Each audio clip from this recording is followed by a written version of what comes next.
So your phone is ringing and you take it out of your pocket. You pull it out, you answer it, and you say, hello, hello, hello. And then you hear a click. And someone finally starts talking to you. When those calls first started to come, I would answer it and talk and think, are you there? Like, is anyone there? Just say something.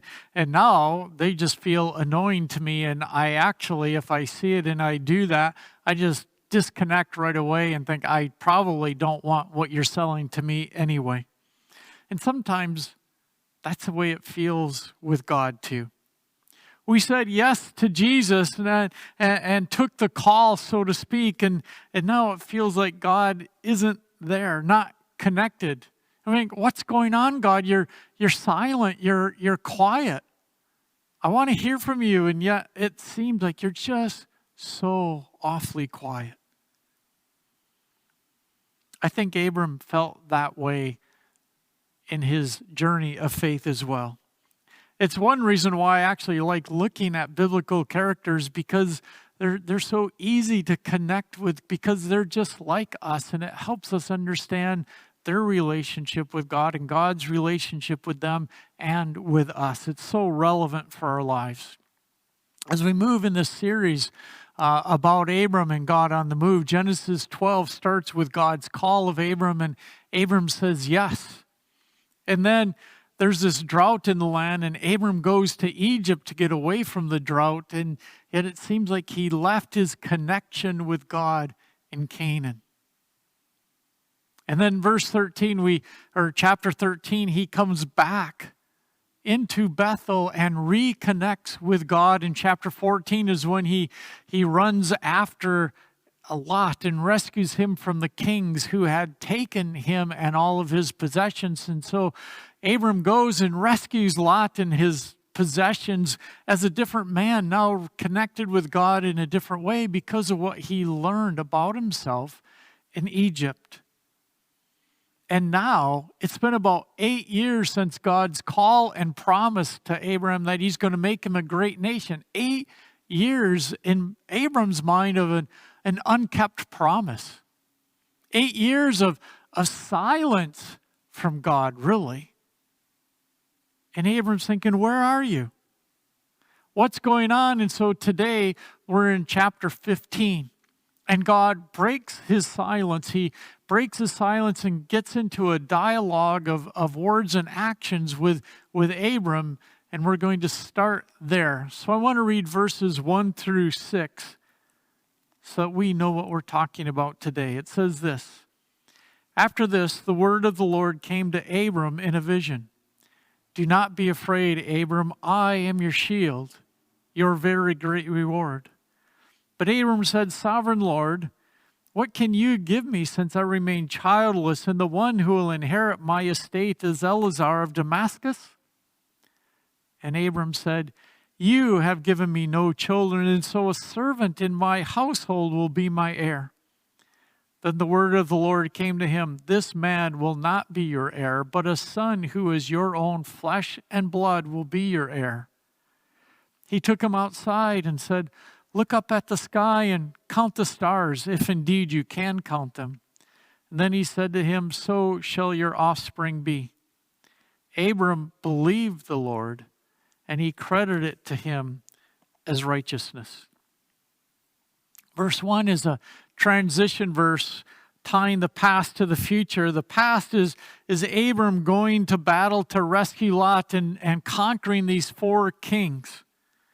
So there are 4 unhappy kings in the land. They're not happy with Abram, and Abram is actually thinking that they could seek revenge at any time. And so he's kind of looking over his shoulder, wondering when war is going to rain down upon him. So he's in this level of awareness, of fear, of constantly being aware. And so God starts this dialogue with Abram, and he says, Don't be afraid.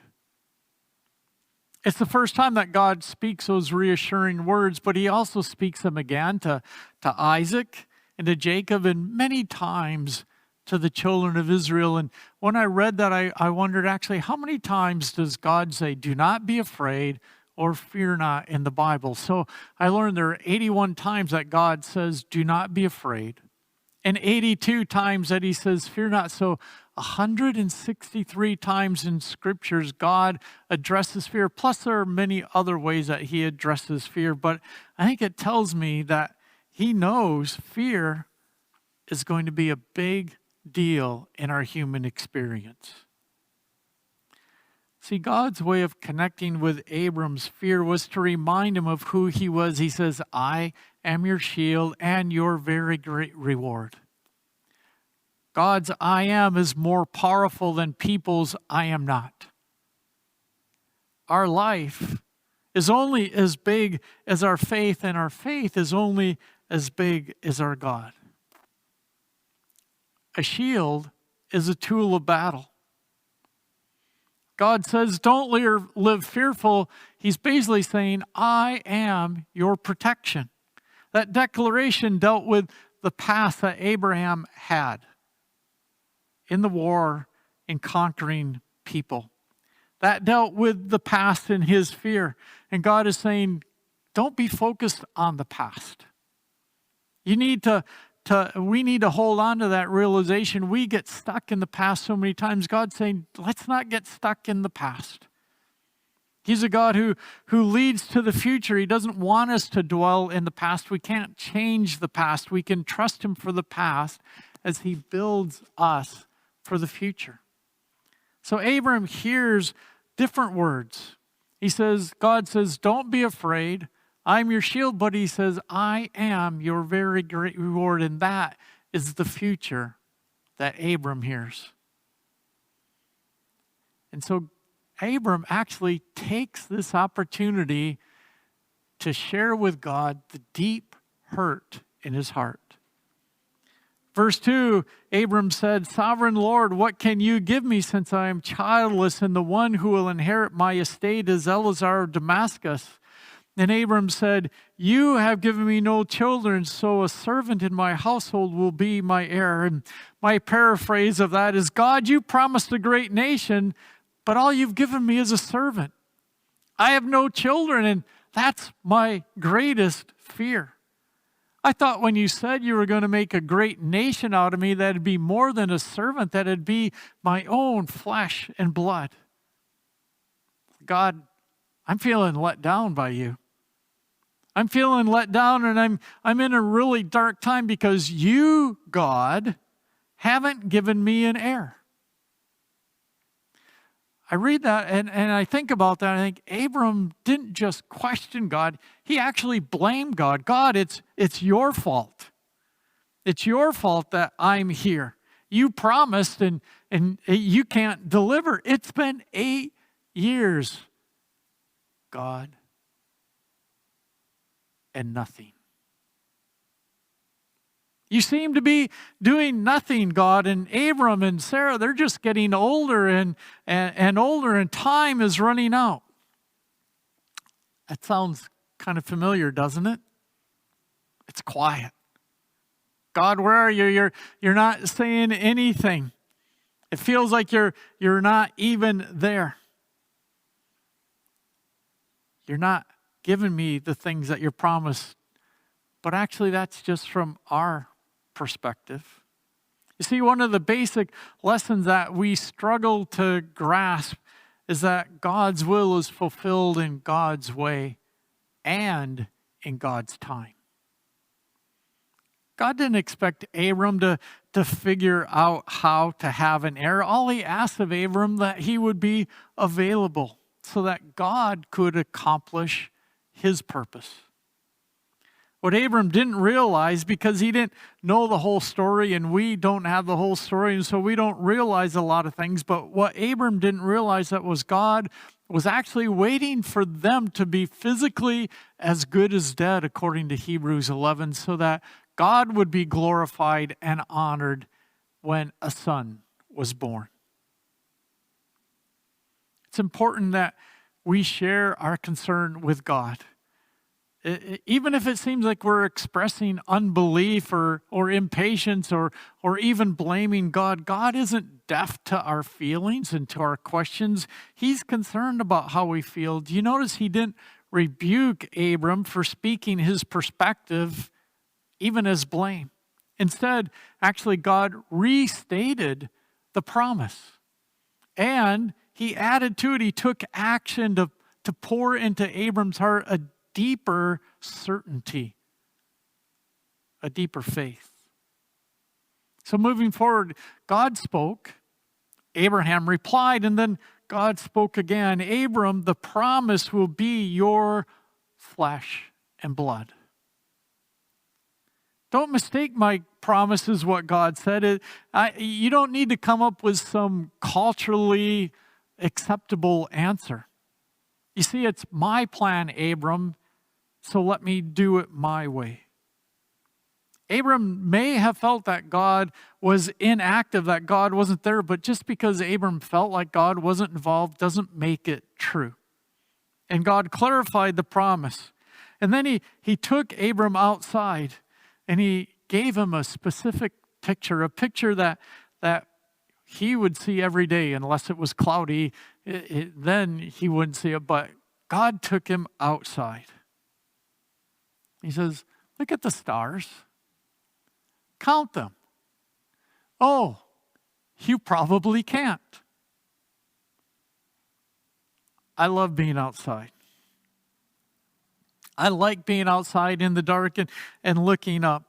I've never tried to count the stars, but I already know I can't, and that's probably why I never even tried. You know, God often uses his creation as an illustration. Trees and mountains and rivers and sand and even dust. I remember visiting our daughter while she was in Australia, and we went out one night specifically to look at the stars. And I looked at the stars, and actually everything was upside down. All the constellations were flipped around. They were beautiful, and they were the same constellation, the same stars, but it was different. And it made me realize that I see life from my perspective, where God's perspective is much bigger. It all looks the same to him.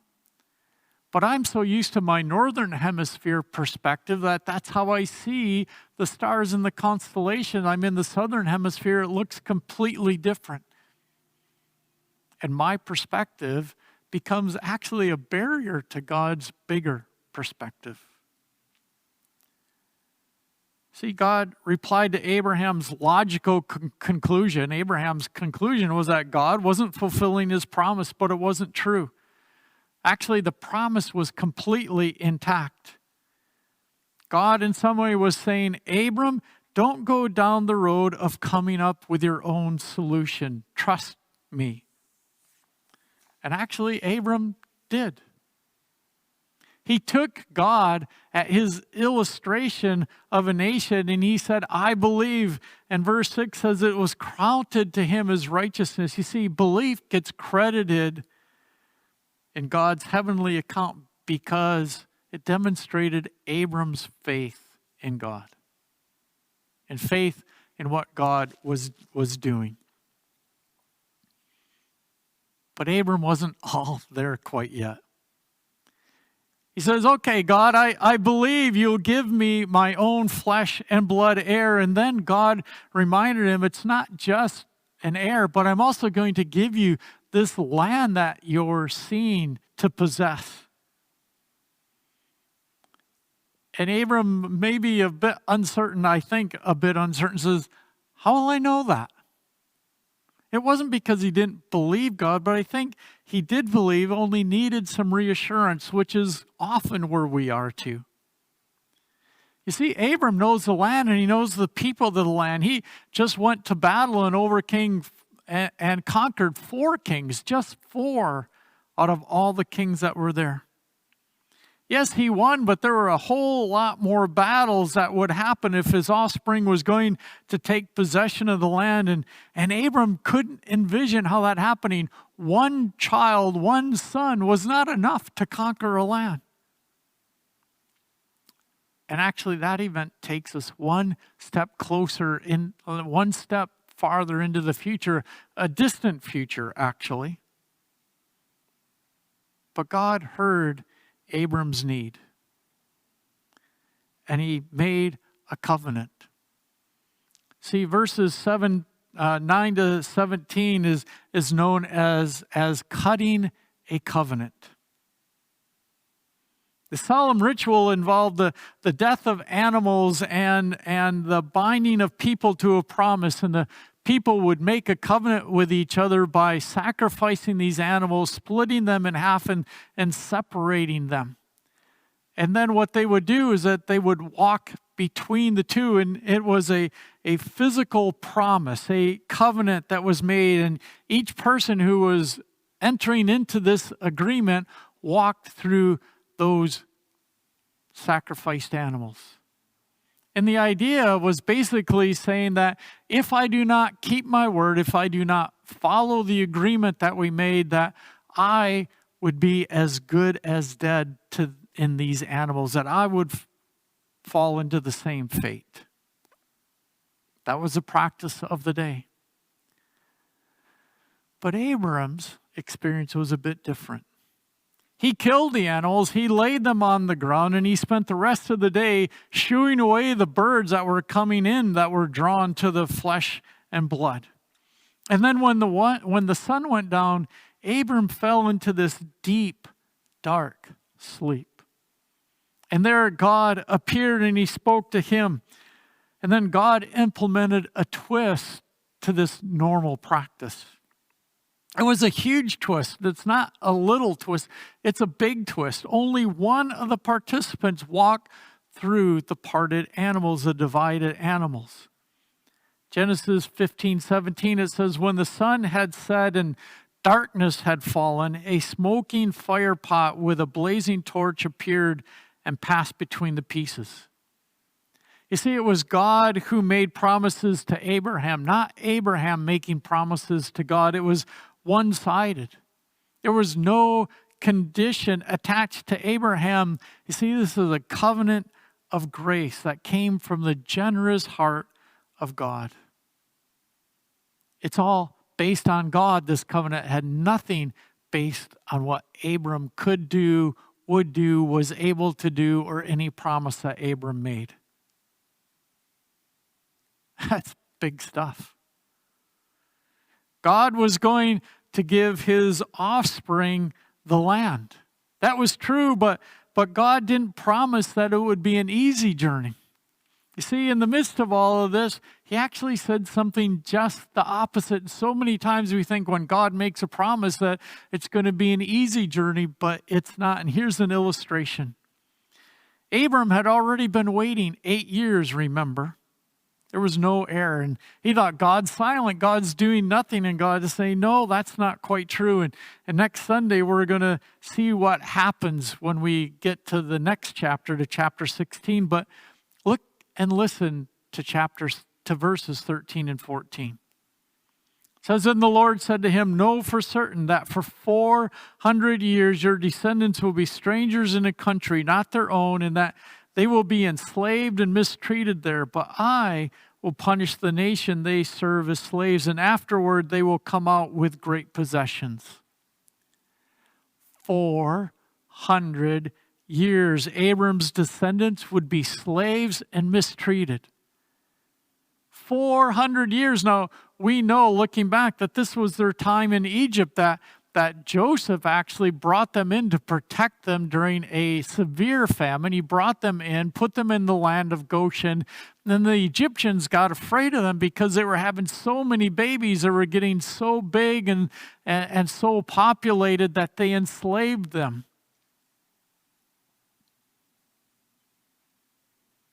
What felt as hardship to them, and it was hardship, slavery and all that the Egyptians did to them was anything but comfortable. But what felt as hardship to them, God used to grow a great nation. He used the Egyptians actually to protect them from other enemies so that they could grow into a large nation.